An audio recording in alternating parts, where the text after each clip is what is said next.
মৰমৰ বন্ধু-বান্ধৱীসকল, Assam job market YouTube চেনেললৈ আপোনালোকক স্বাগতম জনাইছোঁ।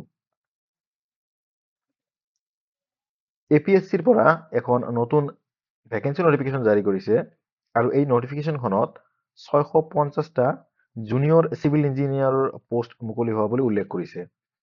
তো এই নটিফিকেশ্যনখনত কি কি দিয়া আছে, এই সকলোবোৰ কথা আমি এই ভিডিঅ'টোত আলোচনা কৰিম। আপোনালোকে কাইণ্ডলি ভিডিঅ'টো স্কিপ নকৰাকৈ শেষলৈকে চাই থাকিব। এইখন অফিচিয়েল নটিফিকেশ্যন হয়। ইয়াতে প্ৰথমতে পোষ্টৰ নাম দিয়া আছে junior engineer, junior civil engineer post হয়। ইয়াতে পোষ্টৰ সংখ্যা দিয়া আছে 650টা। এই পোষ্ট কেইটা ওলাইছে PWRD আৰু PWD ডিপাৰ্টমেণ্টৰ পৰা একেলগে। এইটো ইয়াতে লিখা আছে joint cadre of public works roads department and public works department. তো ইয়াতে টোটাল 650টা পোষ্ট বৰ্তমানে মুকলি হৈছে। ভেকেঞ্চিখিনি আমি যদি অলপ ডিটেইলছত চাওঁ, প্ৰথমতে ইয়াতে অপেন কেটেগৰী দিয়া আছে, আনৰিজাৰ্ভ কেটেগৰী।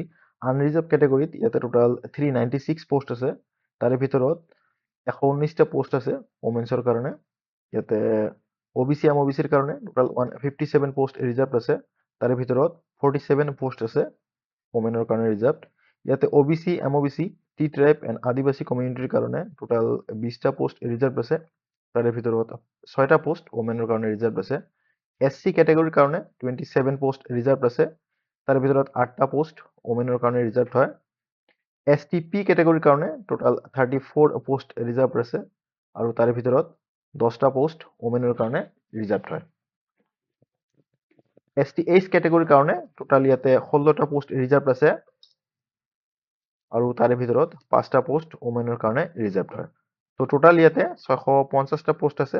তাৰে ভিতৰত 195টা পোষ্ট ওমেনৰ কাৰণে ইয়াতে ৰিজাৰ্ভ আছে। চেলাৰীখিনি যদি আমি অলপ ডিটেইলছত চাওঁ, ইয়াতে প্ৰথমতে পে স্কেল দিয়া আছে। ইয়াতে বহুত ধুনীয়া পে স্কেল দিয়া আছে। ইয়াতে 14,000 টকাৰ পৰা 70,000 টকালৈকে থাকিব আৰু ইয়াতে লগতে গ্ৰেড পে থাকিব 8,700 টকা।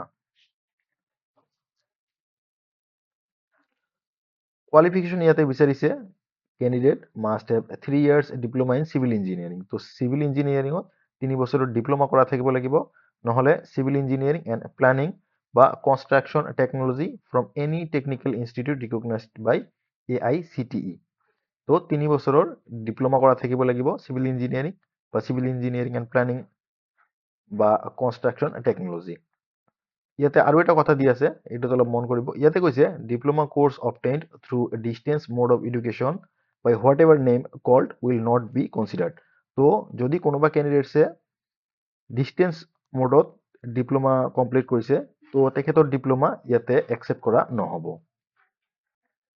তাৰপিছত ইয়াতে এজ লিমিটত দিয়া আছে কেণ্ডিডেট এজনৰ বয়স 21 বছৰৰ তলত হ'ব নালাগিব আৰু 40 বছৰৰ ওপৰত হ'ব নালাগিব। ইয়াতে এজ নিৰ্ধাৰণ কৰাৰ কাট অফ ডেট দিয়া আছে 1 জানুৱাৰী 2025। ইয়াতে এজ ৰিলেক্সনৰ কথা দিয়া আছে। ইয়াতে কৈছে SC ST কেটেগৰী কেণ্ডিডেটছে 5 বছৰৰ এজ ৰিলেক্সন পাই যাব আৰু OBC MOBC কেটেগৰী কেণ্ডিডেটছে ইয়াতে 3 বছৰৰ এজ ৰিলেক্সন পাই যাব।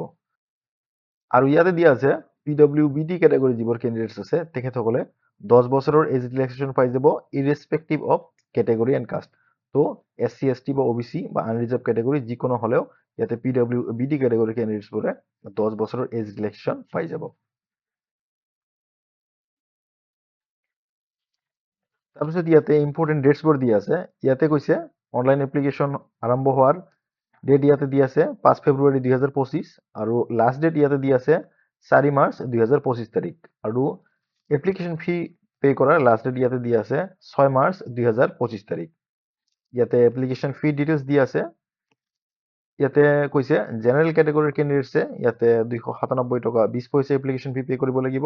OBC আৰু MOBC কেটেগৰীৰ কেণ্ডিডেটছে ইয়াতে 197 টকা 20 পইচা এপ্লিকেশ্যন ফি পে কৰিব লাগিব আৰু SC ST BPL আৰু PWBD কেটেগৰীৰ কেণ্ডিডেটছবোৰে ইয়াতে 47 টকা 20 পইচা এপ্লিকেশ্যন ফি পে কৰিব লাগিব।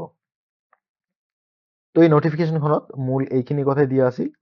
আপোনালোকে যদি এই অফিচিয়েল নটিফিকেশ্যনখন পঢ়ি চাব বিচাৰে, এই ভিডিঅ'টোৰ ডিছক্ৰিপশ্যনত লিংক দিয়া থাকিব, তাতে ক্লিক কৰি এই অফিচিয়েল নটিফিকেশ্যনখন পঢ়ি চাব পাৰিব। তো বন্ধুসকল, আশা কৰোঁ এই ভিডিঅ'টো আপোনালোকক ভাল লাগিছে। যদি ভাল লাগিছে লাইক এটা কৰি দিব আৰু আমাৰ চেনেলটোক এতিয়ালৈকে যদি ছাবস্ক্ৰাইব কৰা নাই, কাইণ্ডলি আমাৰ চেনেলটোক ছাবস্ক্ৰাইব কৰি ল'ব। আমি এনেকুৱা জব আপডেটছৰ ওপৰত ভিডিঅ' আপোনালোকৰ কাৰণে ৰেগুলাৰলি পাব্লিছ কৰি থাকোঁ। ধন্যবাদ।